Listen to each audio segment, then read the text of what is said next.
여러분, 사람들이 세상에서 가장 제일 두려워하는 것이 무엇일까요? 어떤 분들은 정말 바퀴벌레가 두렵다, 이러신 분들도 계실 거예요. 무섭죠, 두렵고요. 네. 여러분들은 무엇이 제일 두려우십니까? 전쟁, 여러 가지 재난들, 가난, 요즘 같은 시기에는 코로나 바이러스, 이런 것들도 물론 우리에게 두려움을 가져다 줍니다. 그런데 정말 우리를 힘들게 하는 것, 너무너무 어려운 것, 때론 마땅한 해결책을 찾지 못해서 우울증, 공황장애 등등등 걸리기도 하고 세상으로부터 나를 닫게 만드는 것, 바로 사람에 대한 두려움입니다. 좀 더 정확하게 얘기하면 인간관계에 대한 두려움입니다. 사실 솔직히 저도 마찬가지입니다. 아니라고 좀 부인하기 어렵습니다. 인간관계가 참 어렵습니다. 우리는 많은 사람들과 함께 살아가고 있죠. 오늘도 마찬가지고 내일도 마찬가지고 지금까지 그래왔고 다양한 사람들과 관계를 맺으며 여러 가지 감정을 공유하게 됩니다. 행복과 즐거움만 느낄 수 있는 그런 관계라면, 물론 그런 관계가 있을지는 모르겠습니다. 그렇지만 어쨌든 그런 관계라면 아무런 문제가 없겠지만 다른 사람들과의 관계를 맺고 살다 보면 때로는 좌절이나 그 관계 속에서 아픔을 느끼는 경우도 있다는 것이죠. 그렇게 사람들에게 한번 상처를 받게 되면 얼마나 사람이 무서운 존재인지를 알게 된다는 겁니다. 그리고 점점 다른 사람과 관계를 가지고 살아가는 일이 두렵고 또 두려워지게 되죠. 문제는 우리는 그럼에도 불구하고 오늘 하루도 사회의 구성원으로서 어김없이 가족을 대하고 학교를 가야 하고 직장을 가야 하고 또 교회를 가야 하고 그래야 한다는 겁니다. 아침에 눈을 떠서 잠자리에 들 때까지 사람들과 끊임없이 부딪혀야 하고 인간관계를 형성할 수밖에 없다는 것이죠. 여러분, 그러면 교회 안은 좀 어떨까요? 좀 뭔가 다를까요? 요즘 교회를 떠나는 사람들이 점점 늘어나고 있다고 합니다. 예수는 좋은데 예수 믿는 사람들은 신뢰가 안 간다는 거예요. 오히려 교회 가서 사람들을 만나면 누구누구 어떻더라부터 시작해서 정죄하고 판단하고 서로 핥히고 싸우고 하는 모습들이 너무 싫다는 겁니다. 그런 일들 때문에 오히려 신앙에 방해가 된다는 사람들이 있다는 것이죠. 그래서 많은 청년들이 실제로 한국 같은 경우는 떠나고 있습니다, 교회를. 사람을 만나면 가시에 찔리고 상처만 남고 너무 아프다는 것이죠. 그래서 우리는요, 먼저 인정해야 합니다. 우리가 인정해야 할 것은 내가 인간관계에 있어서 누군가에게 상처와 아픔을 줄 수 있는 가해자일 수도 있고 또 피해자일 수도 있다는 사실을 우리는 인정해야 하는 것이죠. 그러면 이러한 인간관계의 어려움과 이 두려움, 이것들을 우리는 어떻게 바라볼 것이며 또 해결해야 할까? 우리가 이 시간 이러한 질문을 가지고 오늘 말씀 속에 사도 바울의 고백을 통해서 그 속에서 그 해답을 좀 찾아보길 원합니다. 바울은 이방인의 사도로 부름을 받아서요, 엄청난 사역의 성과들을 이루었습니다. 그럼에도 불구하고 오늘 본문 말씀 속에서 이 사도 바울은 고린도 교회의 성도들로부터 심한 오해를 받고 있음을 발견하게 됩니다. 더군다나 고린도 교회는요, 사도 바울이 개척한 교회였습니다. 지금 그 고린도 교회 성도들이 사도 바울을 대적하고 비난하고 있다는 것입니다. 오늘 본문의 말씀을 좀 살펴보면 사도 바울이 고린도 교회의 성도들에게 비난받고 있는 그 내용이 담겨 있습니다. 그래서 먼저 2절 말씀을 한번 보겠습니다. 고린도후서 4장 2절에 이렇게 말씀합니다. 이에 숨은 부끄러움의 일을 버리고 속임으로 행하지 아니하며 하나님의 말씀을 혼잡하게 하지 아니하고 오직 진리를 나타내므로 하나님 앞에서 각 사람의 양심에 대하여 스스로 추천하노라 이렇게 말씀하고 있어요. 여러분, 고린도 교인들이 사도 바울을 비난한 것 중 하나가 뭐냐? 바로 사도 바울에게 숨겨진 부끄러운 일이 있다는 거예요. 이 말은 고백하지 않은 뭔가 은밀한 죄가 사도 바울에게 있다고 비난한 것입니다. 이에 대해서 사도 바울은 지금 뭐라고 말하면 2절에 단호하게 내가 숨은 부끄러운 일을 버렸다 라고 말씀하고 있다는 거예요. 사실 사도 바울에게는요, 부끄러운 과거가 있었습니다. 실제로 있었어요. 그것이 무엇인가? 바로 바울이 예수를 영접하기 전에 예수 믿는 사람들을 잡아 가두고 죽이는 그런 일에 앞장섰던 것이죠.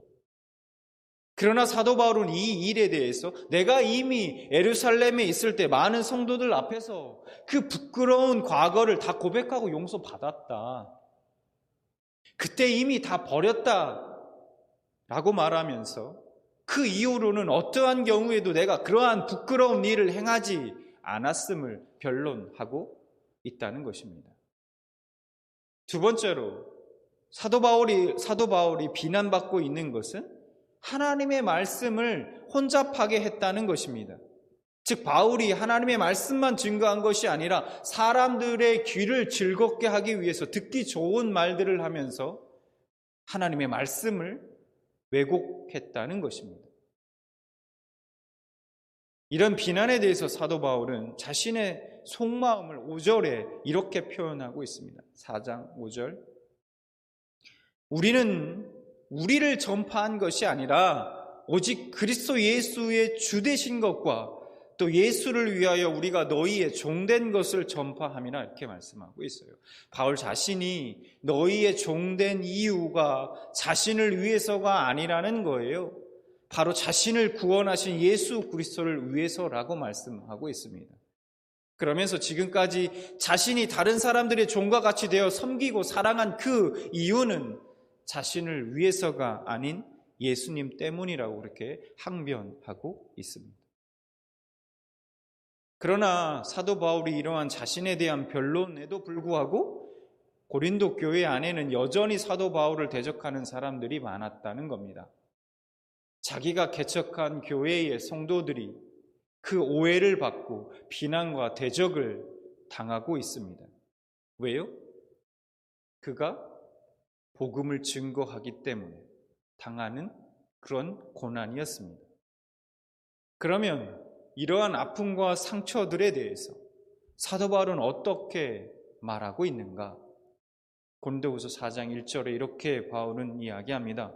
그러므로 우리가 이 직분을 받아 긍휼하심을 입은 대로 낙심하지 아니하고 이렇게 고백하고 있어요. 얼마든지 낙심하고 좌절할 수 있었던 상황 아닙니까? 그런 상황이죠. 굉장히 상처될 수 있는 상황이지 않습니까? 그런데 낙심하고 좌절하지 않는다. 낙심하지 아니하고 라고 말하고 있습니다. 사도 바울은 예수 믿기 전에는 소위 잘 나가는 사람이었어요. 당대의 최고의 학문을 수학한 사람이었고 율법에 대해서는요 정통한 사람이었습니다. 하나님의 말씀에 대해서 너무너무나 정통한 사람이었죠. 집안이나 학벌 그 무엇 하나 빠지는 것이 없는 사람이었습니다. 그런데 지금 그는 세상적으로 생각해 보면 겪지 않아도 될 그런 아픔과 상처들을 겪고 있다는 것입니다. 이 모두가 그가 예수님을 믿기 때문에 일어난 일들이었습니다. 여러분, 사실 바울이 왜 낙심되지 않았겠습니까? 바울도 인간인 이상 낙심이 됐을 겁니다. 상처가 되고 아팠을 거예요. 너무나도. 그러나 바울은 나는 낙심하지 않았다. 나는 낙심하지 않겠다라고 지금 고백하고 있다는 거예요. 그럼 그 이유가 무엇일까? 그것은 바로 부르심을 받은 자신의 직분 때문이라고 지금 말하고 있습니다. 긍휼하심을 입은 대로 낙심하지 아니하고 라고 말씀하고 있죠. 긍휼하심을 입은 대로. 즉 자신이 예수님을 거절하고 외면하며 핍박했을 그때 그렇게 예수님의 가슴에 대못을 박았지만 하나님께서 자신을 긍휼하게 여기셔서 귀한 사도의 직분을 허락하셨기 때문이라는 겁니다. 즉 예수 믿는 자들을 핍박하고 죽인 자신이지만 하나님께서 자비를 베풀어 주셔서 하나님의 귀한 직분을 자신에게 허락하신 그 은혜를 자신이 생각하면 지금 당하고 있는 오해, 그 대적의 공격으로 인한 상처와 아픔 때문에 자신이 더 이상 낙심하고 좌절할 수 없다는 것입니다. 사도 바울이 낙심하지 않고 자신의 직분을 감당할 수 있었던 이유, 그 이유는 또 하나의 이유는 무엇일까? 6절 말씀을 보겠습니다. 이렇게 고백합니다. 어두운 데에 빛이 빛이라 말씀하셨던 그 하나님께서 예수 그리스도의 얼굴에 있는 하나님의 영광을 아는 빛을 우리 마음에 비추셨느니라. 바울이 다메섹으로 내려가는 길에 예수 믿기 전입니다. 갑자기 밝은 빛을 받고 땅에 쓰러졌습니다. 그때 바울은 부활하신 그리스도의 형상에서 나타난 하나님을 체험했습니다. 그리스도의 얼굴에서 하나님의 영광의 빛을 보았던 것이죠. 바울의 지금 이 말씀은 그때를 떠올리며 말씀하고 있는 것입니다. 직접 경험한 그 신비한 빛이 그의 마음속을 계속해서 비추고 있었다는 것입니다. 자신은 지금 그 빛에 사로잡혀서 그 빛의 능력으로 자신의 직분을 감당하고 있다는 것입니다. 비록 자신을 볼 때마다 넘어지고 쓰러지지만, 연약하여 깨어지지만, 그런 자신을 끝까지 사랑하시고 구원하시고 귀한 직분을 주신 예수님을 바라보면 다시금 일어서게 된다는 것입니다. 그것이 바로 복음의 능력이고 예수 그리스도의 능력이라는 것이죠. 그리고 그는 7절에 이렇게 고백합니다. 우리가 이 보배를 질그릇에 가졌으니 이는 심히 큰 능력은 하나님께 있고 우리에게 있지 아니함을 알게 하려 함이라. 우선 보배가 무엇을 말하는 것일까? 바로 앞선 6절에서 말하고 있는 예수 그리스도를 통해서 하나님을 경험할 수 있도록 하신 것. 다시 예수 그리스도를 통해서 하나님을 경험할 수 있도록 하신 것. 그것이 보배, 우리에게 주신 보배라는 것입니다. 그런데 이 보배를 어디에 담았는가? 바로 질그릇에 담았다라고 말씀하고 있습니다. 질그릇에 가졌다라고 말씀하고 있어요. 그러면 질그릇은 무엇을 뜻할까요? 바로 연약한 바울 자신입니다. 질그릇은요, 진흙으로 그릇을 빚고요, 유약을 바르지 않은 그릇을 말합니다. 그래서 광채도 없어요. 그리고 깨어지기 너무나 쉬운 그런 그릇이 바로 질그릇입니다. 가정에서 당시에 흔히 쓰던 그런 그릇이 바로 질그릇이었습니다. 하나님을 알 수 있는 그 보배를, 귀한 보배를 질그릇같이 깨어지고 쉽고 연약한 자신에게 주셨다는 말입니다. 앞서 말씀드렸듯이 바울은요, 당시 고린도 교회 교인들과 거짓 교사들로부터 많은 상처를 받았습니다. 공격을 받았어요. 고린도후서 10장 10절 말씀을 보면 또 이렇게 말씀하고 있어요. 앞서 우리가 살펴봤던 공격 외에도요, 10장 10절을 말씀을 보면 이런 말씀이 있습니다. 어떤 사람들이 내 편지는 무게가 있고 힘이 있는데 직접 대해보면 볼품이 없고 말도 시원치 않다고 말합니다. 현대인의 성경으로 봤습니다. 성경 중에서 바울이 어떤 외모를 하고 있었는지에 대해서 유일하게 단서를 제공하고 있는 말씀이 바로 이 10절 말씀입니다. 뭐라고 말씀합니까? 볼품이 없답니다. 거짓 교사들이 지금 바울의 외모가 볼품이 없고 거기다가 그뿐만 아니라 말솜씨까지 없다며 비판한 거예요. 여러분, 이런 말들을 들으면 자존감이 무너지죠. 화가 나고 상처가 됩니다. 대놓고 여러분 생각해 보십시오. 참 못생겼다. 어우, 저 사람은 진짜 너무너무 못생겼어. 볼품이 없어. 말주변도 없고 아는 것도 없어. 이런 얘기를 들으면 어떻겠습니까? 자존감이 무너질 수밖에 없는 것이죠. 화가 나고 마음에 상처가 될 수밖에 없지 않겠습니까? 바울 같은 믿음의 사도 또한 연약한 한 인간이었을 뿐입니다. 그도 상처받아 아파하는 인간이라는 거예요. 그런데 그런 사도 바울의 말은 그런 자신이 예수 앞에만 서면 언제든 다시 일어설 수 있다고 고백하고 있다는 거예요. 바울이 다메섹에서 예수님을 처음 만났을 때 예수님은 바울에게 이렇게 이야기합니다. 사도행전 9장 5절을 보면 대답하되 주여 누구시니까 이르시되 나는 네가 핍박하는 예수라. 바울은 누구보다 열심으로 예수를 핍박한 사람입니다. 예수를 믿는 자들을 핍박하고 죽이기까지 했어요. 앞서도 제가 말씀드렸지만. 그런데 예수님은 그를 사랑하셨고 십자가에 죽기까지 자신을 내어 주셨습니다. 그런데 그 예수를 위해 살다가 조금 상처받았다고 화를 내고 저주의 말들이 입 밖으로 나오고 포기하고 싶고 더 이상 사랑하기 싫다고 말하는 자신을 바울은 발견하게 되는 것이죠. 발견했던 것입니다. 예수님 앞에 바울은 자신의 연약함을 보았어요. 그리고 바울은 그런 자신의 연약함을 하나님 앞에 인정합니다. 그리고 바울은 고백합니다.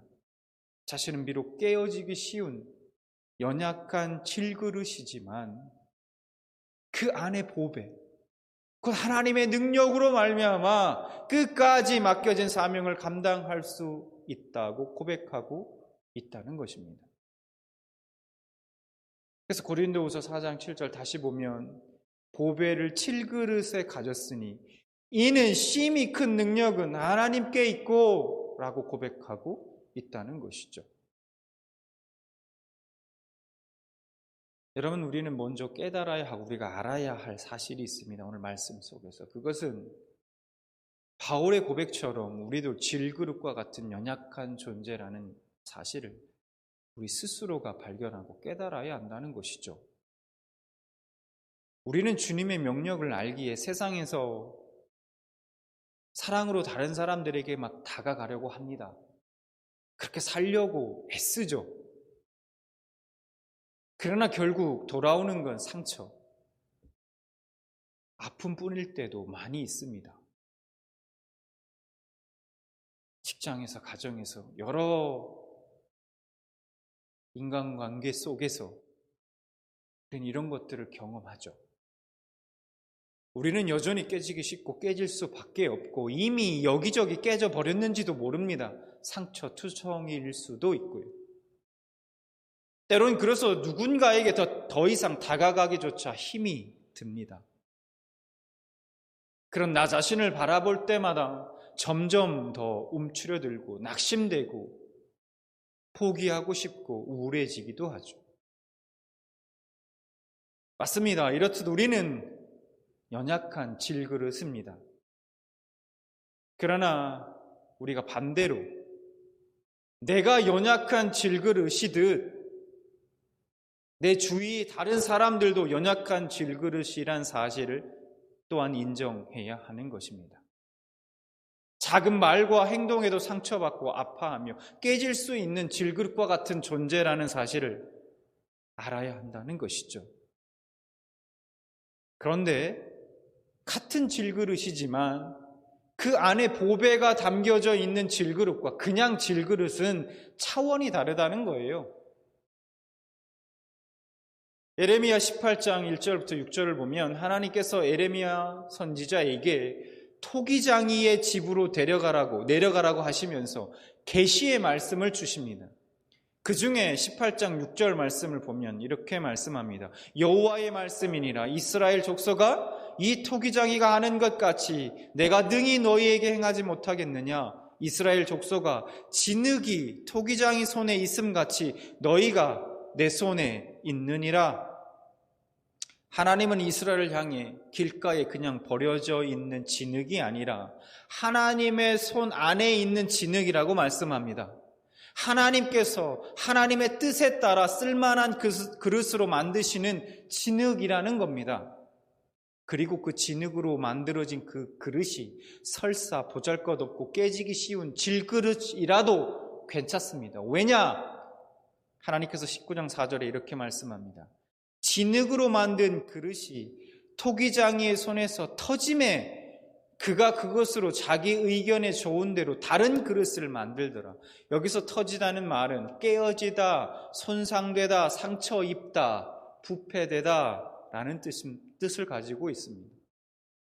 토기장이신 하나님의 손에 들려진 그릇이 설사 연약하고 깨지고 상처 입고 손상되더라도 하나님은 그 그릇을 절대로 버리지 않으시고 버리시는 것이 아니라 하나님의 뜻에 따라 다른 쓸만한 그릇으로, 필요한 그릇으로 만드신다라고 말씀하고 있다는 것이죠. 오늘 본문에도 질그릇 안에 보배를 가진 자들은 어떠한지 바울은 이렇게 말씀하고 있습니다. 8절과 9절에 이렇게 말씀하죠. 우리가 사방으로 우겨싸움을 당하여도 쌓이지 아니하며 답답한 일을 당하여도 낙심하지 아니하며 박해를 받아도 버림받지 아니하고 거꾸러뜨림을 당하여도 망하지 아니하고. 하나님의 손에 붙들려 있는 그릇은 그냥 한번 깨어졌다 해서 끝이 아닙니다. 하나님께서 우리들을 버리지 않고 다시 부서지고 깨어진 인격과 감정과 우리의 신앙을 회복시켜 주시고 아름다운 그릇으로 다시 회복시켜 주시기 때문입니다. 그러나 반대로 그 질그릇 안에 보배를 가지고 있지 않다면 어떨까요? 9절 말씀을 빗대어서 말씀을 드려보면 사방으로 우겨싸움을 당하면 그냥 쌓이고요. 답답한 일을 당하면 그냥 낙심하게 되고요. 박해를 받아 버림받고요. 거꾸러뜨림을 당하고 망하게 되는 것입니다. 그런데 여러분, 이러한 보배가 담겨 있지 않은 질그릇을 우리가 사랑해야 한다는 것입니다. 우리가 사랑해야 할 우리 이웃이기도 하다는 것입니다. 깨지고 상처 입어 아파하는 자들, 그들이 찌르는 이유는 누군가로부터 상처받았기 때문이죠. 원래부터 그런 사람이기 때문이 아니라는 거예요. 누군가에게 버리고 상처 주고 아픔을 주었기 때문에 쓴뿌리가 생긴 것입니다. 우리가 그 처지를 생각하면 긍휼한 마음이 생깁니다. 사랑하지 않을 수 없어요. 저와 여러분이 사랑해야 합니다. 그럼 과연 그런 질그릇과 같은 우리가 어떻게 사랑할 수 있을까? 고린도후서 4장 11절에 바울은 이렇게 말합니다. 우리 살아있는 자가 항상 예수를 위하여 죽음에 넘겨짐은 예수의 생명이 또한 우리 죽을 육체에 나타나게 하려 함이라. 물론 우리 자신의 힘으로는 불가능하죠. 그러나 우리가 주님과 함께 내 자존심을, 내 이기심을, 내 모든 자아를 십자가에 못 박아 죽이고 깨뜨릴 때, 내가 그래서 산산이 깨어질 때 내 안에 보배, 그 그리스도가 나타나게 되고 우리는 그 능력으로 말미암아 사랑할 수 있게 되는 것입니다. 예수님도 이 땅에 오실 때에 우리와 같은 그런 연약한 질그릇의 모습으로 오셨습니다. 그 질그릇을 입고 이 땅에 오셨죠. 그래서 이사야 53장 2절에 이렇게 말씀합니다. 그는 주 앞에 자라나기를 연한 순 같고 마른 땅에서 나온 뿌리 같아서 고운 모양도 없고 풍채도 없은즉 우리가 보기에 흠모할 만한 아름다운 것이 없도다. 그러나 주님은 그 모습 그대로 하나님의 사랑을 증거하셨고 우리를 사랑해 주셨습니다. 수많은 사람들의 도단한 가시에 찔리셨고 상처 입으셨고 고통당하셨습니다. 어딜 가도 환영받지 못하셨습니다. 그분은 상처가 없으셨을까요? 아픔이 없으셨을까요? 그럼에도 사랑하셨습니다. 질그릇을 사랑하셨던 것입니다. 우리도 주님의 길을 따라 다른 사람들을 사랑해야 합니다. 때론 가시에 찔리고 상처 입어 아플 수 있습니다. 그러나 우리 안에 보배가 있기에 우리는 사랑할 수 있습니다. 내가 그럴 능력이 있어서일까요? 아닙니다. 우리는 하나님의 손에 들린 그릇이니 깨어져도 다시 회복시켜 주실 것이라는 믿음이 있고 우리 안에 있는 주님이 크신 그 능력으로 우리를 도와주실 것이라는 확신이 있기 때문입니다. 바울의 고백처럼 우리는 모두 질그릇이죠. 질그릇은 쓸모없고 깨어지면 버려야 되는 것입니다. 하지만 우리 안에는 보배가 담겨 있습니다. 그릇은 그 그릇 자체로 가치 있는 것이 아닙니다. 그 안에 무엇을 담고 있는가에 따라 그 가치가 매겨집니다. 질그릇 안에 담겨진 보배 때문에 우리는 존귀해진 것입니다. 우리가 존귀해서가 아니라 이 보배를 잃어버리면 우리는 쓸모 없어지는 것이죠. 보배는 그리스도의 십자가요, 그리스도의 사랑입니다. 우리 안에 있는 예수 그리스도의 생명입니다. 바울의 말처럼 우리 모두 비록 깨어지고 상처받기 쉬운 질그릇들이지만 그래서 때론 두렵기도 하지만 담대히 다른 질그릇과 같은 이들을 먼저 사랑하길 원합니다. 내 가정의 아내를, 내 남편을, 내 부모님을, 우리 자녀들을, 나의 직장 동료들을, 친구를, 형제 자매를, 내 이웃을 사랑하길 원합니다. 여러분들은 어떠십니까? 질그릇과 같은 여러분 안에 이 보배를 담고 계십니까? 사도 바울이 가졌던, 사도 바울이 말씀하고 있는 이 보배를 여러분 소유하고 계십니까? 아직 소유하고 계시지 못한 분이 계시다면 예수 그리스도의 그 생명의 보배를 소유하게 되시기를 축원합니다. 또한 이미 소유하고 계시다면 예수님의 생명의 심이 크신 그 능력으로 말미암아 여러분의 삶에 아름다운 열매로 나타나게 되시길 진심으로 소망합니다.